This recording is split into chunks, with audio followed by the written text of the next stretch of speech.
Assalamualaikum warahmatullahi wabarakatuh.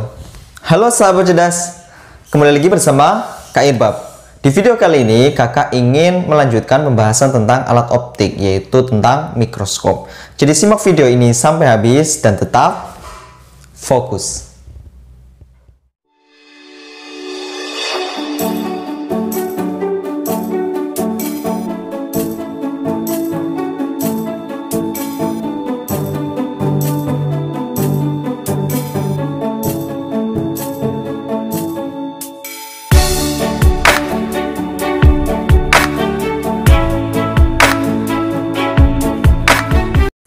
Sahabat cerdas, ada yang sudah tahu apa itu mikroskop?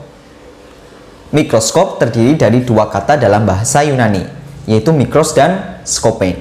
Mikros itu artinya kecil, sementara skopein itu artinya melihat. Jadi bisa diartikan bahwa mikroskop itu adalah sebuah alat yang digunakan untuk mengamati sebuah benda yang sangat kecil agar bisa dilihat secara kasat mata. Adapun mikroskop ini sering ditemukan di laboratorium untuk mengamati sebuah organisme yang sangat kecil. Nah, perlu diketahui ya sahabat bahwa mikroskop ini menggunakan dua lensa cembung atau lensa positif, di mana lensa yang didekatkan dengan mata disebut lensa okuler, sementara lensa yang didekatkan dengan objek yang diamati dinamakan lensa objektif. Hal yang perlu diingat adalah bahwa fokus pada lensa objektif itu lebih kecil daripada fokus pada lensa okuler. Nah, adapun cara kerjanya, bagaimana bayangan itu terbentuk adalah benda yang akan diamati harus diletakkan di ruang dua pada lensa objektif, yaitu di antara fokus objektif dan jari-jari kelengkungan lensa objektif, sehingga nantinya akan terbentuklah bayangan di ruang 3 di belakang lensa objektif. Adapun sifat bayangan yang dibentuk oleh lensa objektif ini bersifat nyata, terbalik, dan diperbesar. Nah, bayangan yang terbentuk oleh lensa objektif ini akan menjadi benda pada lensa okuler. Nah, dari situ akan terbentuklah bayangan pada lensa okuler. Nah, agar bayangan yang dihasilkan oleh lensa okuler itu bisa ditangkap oleh mata, maka bayangannya harus berada di depan lensa okuler. Nah, syaratnya agar bayangan yang terbentuk di depan lensa okuler, maka benda atau bayangan yang tadinya dari lensa objektif itu harus berada kurang dari fokus okuler. Nah, adapun penggambaran bayangannya bisa dilihat di gambar berikut ya. Nah, dilihat bahwa dari gambar itu sifat bayangan yang terakhir dibentuk oleh lensa okuler adalah maya, tegak, dan diperbesar. Sahabat cerdas, setelah tadi kita belajar tentang teori pada mikroskop, sekarang kita akan belajar tentang rumus-rumus yang ada di mikroskop. Nanti ada dua ya, tentang perbesaran dan panjang mikroskop. Nah, ini juga dibagi menjadi dua lagi, yaitu keadaan di mana berakomodasi maksimum matanya ya, matanya berakomodasi maksimum, atau bisa dikatakan perbesaran maksimum yang bisa dihasilkan oleh mikroskop, dan yang satunya adalah perbesaran minimum atau perbesaran ketika mata tidak akomodasi. Oke, langsung aja kita akan membahas tentang perbesaran dan panjang mikroskop ketika keadaan mata berakomodasi maksimum. Hal yang perlu diingat bahwa ketika berakomodasi maksimum, maka bayangan yang terbentuk pada lensa okuler itu harus tepat berada di titik dekat mata. Atau bisa kita tuliskan bahwa S aksen OK itu sama dengan min SN. Kenapa min? Karena bayangan akhirnya adalah maya. Maya tegak diperbesar. Nah, di mikroskop itu ada dua perbesaran. Perbesaran yang dihasilkan oleh lensa objektif dan perbesaran yang dihasilkan oleh lensa okuler. Maka bisa ditulis M sama dengan MOB kali MOK. Di mana perbesaran untuk lensa objektif itu seperti rumus perbesaran lensa biasa. Itu apa? S aksen per S, atau bisa kita tuliskan X aksen OB dibagi S OB. Adapun untuk perbesaran pada lensa okuler itu seperti perbesaran pada loop. Maka untuk rumusnya pada berakomodasi maksimum, maka SN dibagi FOK ditambah 1. Nah, sementara untuk panjang mikroskopnya tinggal kita tulis X aksen OB ditambah SOK. Dari mana? Dari kita lihat dari pembentukan bayangannya aja. Bayangan yang berada di lensa objektif itu S aksen OB akan menjadi benda pada lensa okuler, sehingga bisa kita tuliskan aja D sama dengan S aksen OB ditambah SOK. Oke, lanjut ke mata tidak akomodasi maksimum atau ketika mikroskop menghasilkan perbesaran minimum. Gimana? Catatannya adalah bahwa bayangan yang terbentuk pada lensa okuler harus berada di jauh tak terhingga. Kalau seandainya kita menghendaki bayangan yang terbentuk di tak terhingga, maka bendanya harus diletakkan di mana?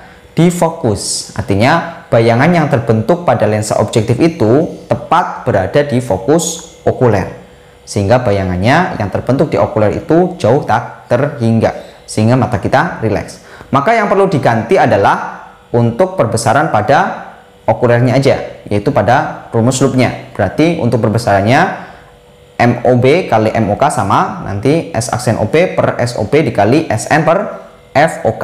Nggak ada satunya ya, langsung SN per FOK. Nah, untuk perbesaran untuk panjang mikroskopnya itu tinggal, karena di situ SOK-nya itu sama dengan FOK, maka kita ganti aja apa? D sama dengan S aksen OP plus FOK.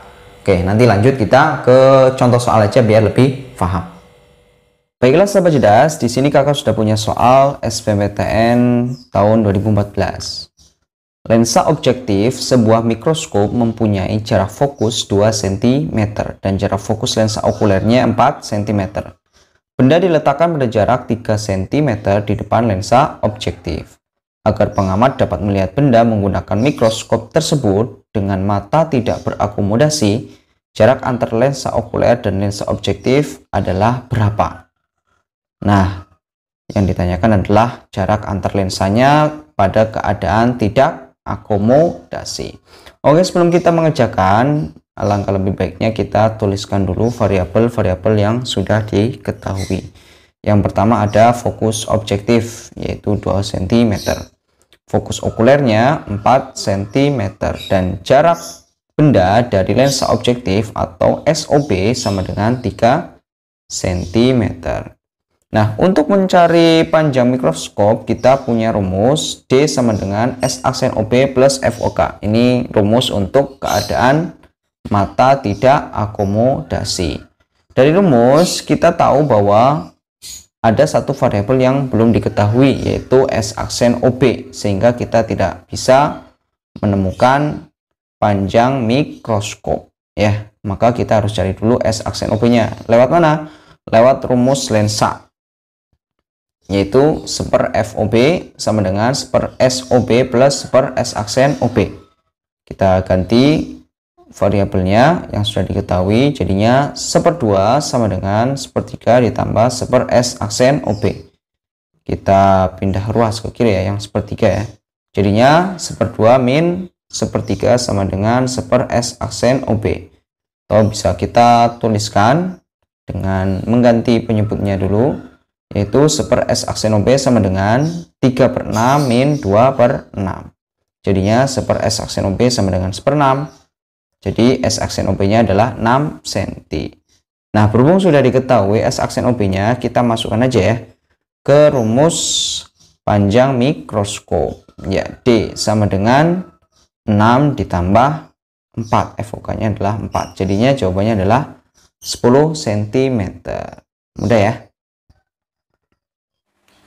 Oke, lanjut soal yang kedua, UMPTN tahun 1998. Panjang fokus lensa objektif dan okuler sebuah mikroskop berturut-turut adalah 10 cm dan 5 cm. Jika untuk mata tidak berakomodasi, jarak antara lensa objektif dan okulernya adalah 35 cm, maka perbesaran total mikroskop itu adalah berapa? Nah, yang ditanyakan adalah perbesaran total pada mikroskop saat keadaan tidak akomodasi. Oke, seperti biasa sebelum kita mengerjakan soal, marilah kita tuliskan dulu variabel-variabel yang sudah diketahui. Apa yang pertama? Fokus objektif, yaitu 10 cm. Terus ada fokus okuler 5 cm. Dan yang terakhir ada jarak antar lensa, yaitu D, sama dengan 35 cm. Dan perlu diketahui bahwa kita akan menggunakan dua rumus, yaitu perbesaran, rumusnya apa? M total pada keadaan tidak akomodasi, Ya, M total sama dengan S aksen OB per SOB dikali SN per FOK.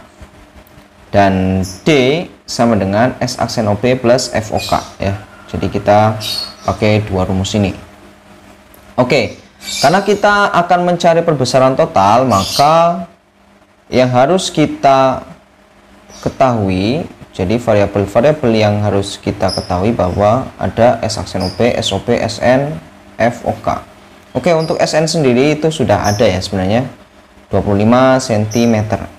Titik dekat mata normal. Nah, di sini yang belum diketahui S aksen OB dan SOB. Maka kita cari dulu S aksen OB lewat rumus D. Yaitu D sama dengan S aksen OB plus FOK, D-nya kita ganti 35 sama dengan S aksen OB plus 5, FOK-nya 5. Jadi S aksen OB sama dengan 35 dikurangi 5. Jawabannya adalah 30 cm. Nah, itu S aksen OB-nya. Selanjutnya kita mencari SOB lewat rumus lensa, yaitu seper FOB sama dengan seper SOB ditambah seper S aksen OB. Kita ganti variabelnya, seper 10 sama dengan seper SOB ditambah seper 30. Kita pindahkan ruas, atau biar enak kita tuliskan seperti ini.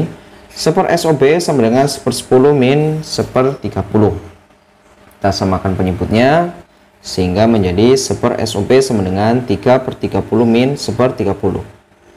Seper SOB sama dengan 2 per 30. Jadi SOB nya adalah 30 bagi 2, yaitu 15 cm. Kalau sudah ketemu SOB nya, maka kita tinggal masukkan aja ke rumus M total yang tadi ya, S aksen OB per SOB kali SN per FOK. Langsung aja kita masukin 30 bagi 15 dikali 25 per 5, jadinya 2 kali 5. Jadi M totalnya adalah 10 kali. Oke, cukup mudah ya. Baiklah, sampai di sini dulu materi mikroskop dari kakak. Semoga bisa membantu sahabat dalam memahami materi dengan baik. Dan selalu ingat bahwa segala sesuatu yang kita inginkan harus diusahakan, jangan ditunggu, karena impian tidak sama dengan busway. Oke?